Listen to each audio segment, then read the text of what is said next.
Dan tiada masuk pada katanya itu upah kerjanya yang dengan sendirinya. Jadi hanya tak mau cari upah kerja. So yang intat. Yang po barang si Ahmad, yang kena belum Mustafa. Yang intat barang tu. Intat barang si Yasin mutunan.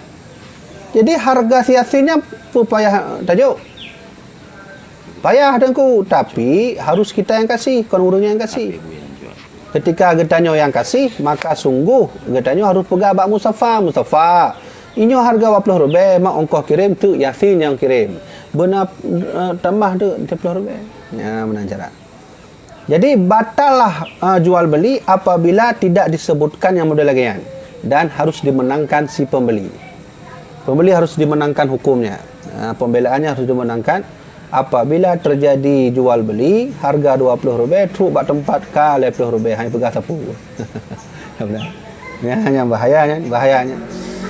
Nyan, maka Abu Syekh Wala berkata lagi, tiada masuk pada katanya itu upah kerjanya yang dengan sendirinya dan tiada upah kerja yang berbuat karena Allah dan mengerjakan kerja itu wajiblah diketahui oleh dua orang yang berakad itu akan harga mata benda itu. Nyan, itulah Abu Syekh Wala. Padu harga HP bang? Harga HP 2 juta. So yang po HP yang si Ahmad. Kajalah lom-lom lah 2 juta apa? Aman rempat pegah le Ahmad. Ilun dicalang aku. Kale. Kebetulan yang intat barangnya si Yasin. Maka kalau ingin menjual barang truk gede calang, Abu Syekh Wala memberi syaratnya. Pertama, kedua belah pihak harus tahu bahawa si Yasin yang antar barang. Dengan orangnya dan dengan harganya. Satu. Yang kedua, apabila nak urang intat barang si Yasin yang dengan net karena Allah, maka tidak boleh dikasih harga upah intat barang. Pegas si Yasin, Angku Ahmad, kajalah lu intat apinya karena Allah, lu ikhlas benar. Tiba-tiba katro gede kah kurang ikhlas. Mana mak lu ka bercoba lu kanyo kaji macam nyo payah hak lu cut. Maka tidak boleh kita kasih itu. Kecuali itu seperti Ahmad beda cara. Kajilah nyo lunjuk pengkon karena akad terjadi lun dengan si Mustafa apa? Lunjuk karena lun sedekah. Yalah ilom. Tapi munyo dasar di awal karena Allah tiba-tiba kaila kepeng, itu tak boleh hukumnya. Kawan ke Syekh Wala benar? Tiada upah kerja orang yang berbuat karena Allah. Kamu naik kan? Ya, pada mengerjakan kerja itu. Dan wajib diketahui oleh orang yang berakad akan harga mata benda itu. Sama ada pada masalah yang katanya, ku jual akan dikau mata benda ini dengan harga yang telah ku beli ia dengan dia. Atau pada masalah yang katanya, ku jual akan dikau mata benda ini dengan harga yang tetap ia atasku. Ya, nyan akad mentaunya. Lafaz akad menan. Artinya punya tablo HP Samsung 2 juta, maka payah takun akad ku juallah harga mata benda ini yang dulunya 2 juta, ku jualkan pada engkau 2 juta. Mandengku je taco untung. Hai dah lu beli memang harus cak untung. Ya kan cak untung. Nabi Muhammad ketika menjualkan unta-unta Khadijah dulu sebelum nikah, juga beliau mengambil hak jalan. Nah, kamu lah.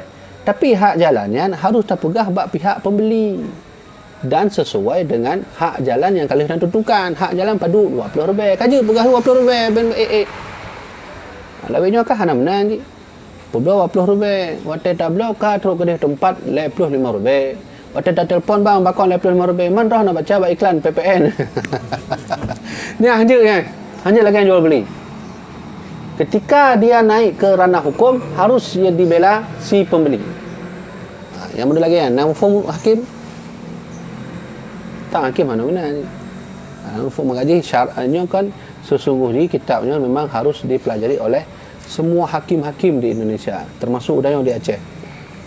Maka itulah Syekh Wala, apabila hal ini tidak diketahui oleh para hakim, maka sungguh dia akan bertanggungjawab tengok apa? Allah Subhanahu Wa Taala. Ya, kamu nak? Ya. Maka sebab itulah, jikalau tiada tahu salah seorang daripada keduanya akan harga mata benda itu, ini saya tidak sah jualnya. Ha, betul? Yang Abu Syekh Wala jawab kan? Abu Syekh Wala yang pegah benar. Tiada tahu kiwan, si Hamad perlu HP Samsung 2 juta. tidak diketahui oleh Mustafa. Ternyata waktu beliau 2 juta, katruk barang 2 juta 500. Maka di situ boleh kita batalkan akad. Memang secara otomatis kau batal akad. Tak apa nyo. Hai Engkau Ahmad, nyo HP katruk apa? Tapi hanya jadi loan akad ngeran. Hanya jadi loan beli ngeran. Dan saya amat bengeh karena secara otomatis Islam sudah menggugurkan otomatis akad jual belinya. Ya, benar jawaban Abu Syekh pula. Ya. Kan? Dan wajiblah dibenarkan akan yang beli yang pertama. Lagi tuan ke mana? Wajib harus dibela yang pertama yang belinya akan segala khabar dan harga lainnya. Maka jikalau dikhabarkannya bahwa ia beli mata benda itu 100 dan dijualnya dengan jual murabahah. Kemudian murabahahnya orang cak untung macam ya, jual beli cak untung kan? Murabahah kan? Kemudian maka ia itu bahwasanya ia beli mata benda itu dengan kurang daripada 100. Gugurlah yang lebihnya serta labanya. Karena tak kala itu nyata disebutnya dan tiada harus lagi keduanya khiyar dengan sebab yang demikian itu. Padu harga api hantung tabo 2 juta. Tiba-tiba kau salah dengan kun atau salah dengan tulis bak baliho. Kata tulis pun 200 lebih kurang nol. Mungkin buru-buru orang pergi baliho kan. Formnya 2 juta kah kurang nol. Maka terjadilah pembelian. Ketika sudah barang dibeli, maka harus dimenangkan si pembeli jika terjadi dakwa dengan si penjual. Hanya urusan dia punya si penjual mana. Harus dibelakan orang yang beli. Mang kibanci lung karugonya termasuk rugo barang, termasuk rugo lointat barang kan payah nak cik peng. Oh yang urusan si pembeli, urusan penjual. Berarti gugurlah ya. Selesai sudah akad jual beli. Ya, benar kan? Ha? Ya, jadi nyo ketika selama lu baca kitabnya Abu Syekh Kuala memberitahu bahawa jual belinya secara umum secara luas makna fikih dia adalah memang betul-betul harus transparan juga. Baik barang transparan, harga transparan, ongkoh transparan, harga upah mandur transparan. Menan gambaran umum Abu Syekh Kuala nyo. Menan nyo khusus untuk pemerintah katanya bahawa kalau PPN mau dinaikkan boleh, ada masalah. Kebijakan dan disahkan oleh Islam, tapi baik ni pun tulisan. Kalau nak beli rumah 100 juta kena PPN ke 27%, padu kah? Ya kan? Jadi harus transparan. Tahu yang pegahnya, oh kalau pegah aku, baik salah lun tuannya. Ada kedanya dah baca manuskrip Aceh langsung yang ditulis ulama Ra ni. Syekh Kuala, Abu Kuala yang pegah benar. Ya, maka rupa masalah ini seperti bahawa seseorang beli mata benda daripada seorang dengan 100 tahil dirham umpamanya. Orang jamun dengan bahasa tahil dirham. Ya, orang tanya, nenek katanya, raja-raja katanya, waktu jual beli istilah mata benda alat tukar adalah tahil. Punya orang Arab kan tahil ni ko. Punya orang Arab langsung dirham dinar. Punya orang Arab, tapi punya orang Aceh, nenek raja-raja katanya awai disebut nam sabuh tu tahil. Tahil dirham. Tapi lo nak faham kan, satu tahil dirham paduk kan? Paduk gram. 16? Ha? Berarti gram.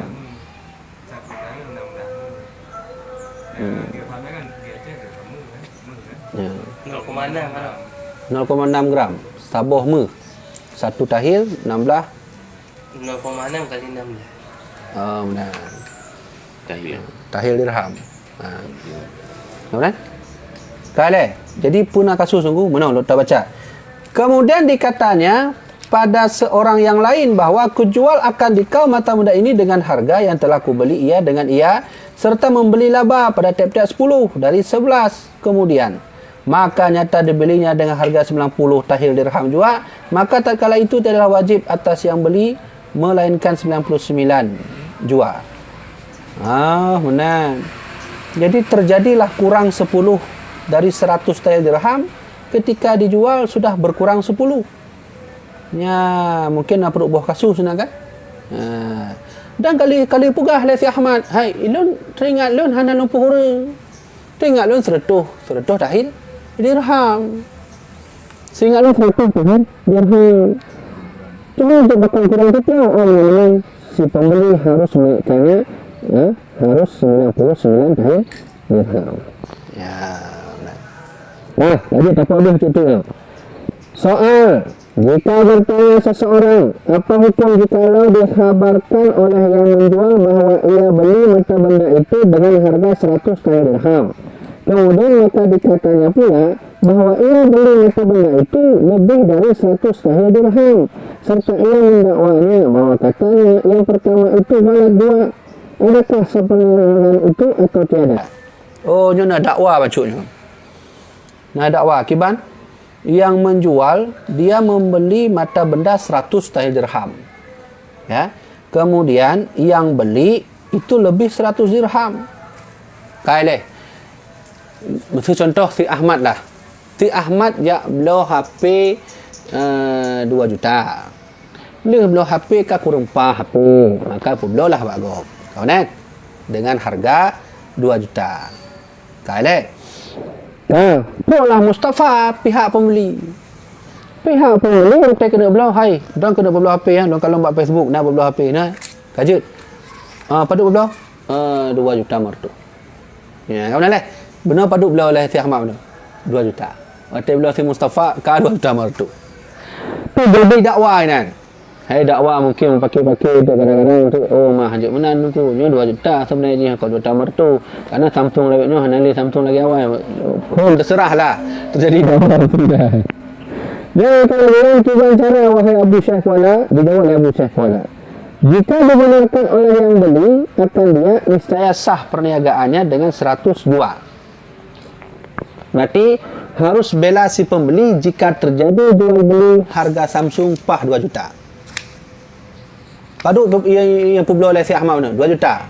Maka dibeli oleh si Mustafa walaupun kata terjadi dakwah cara ini maka tetap sah apabila tetap dia ambil harga 2 juta.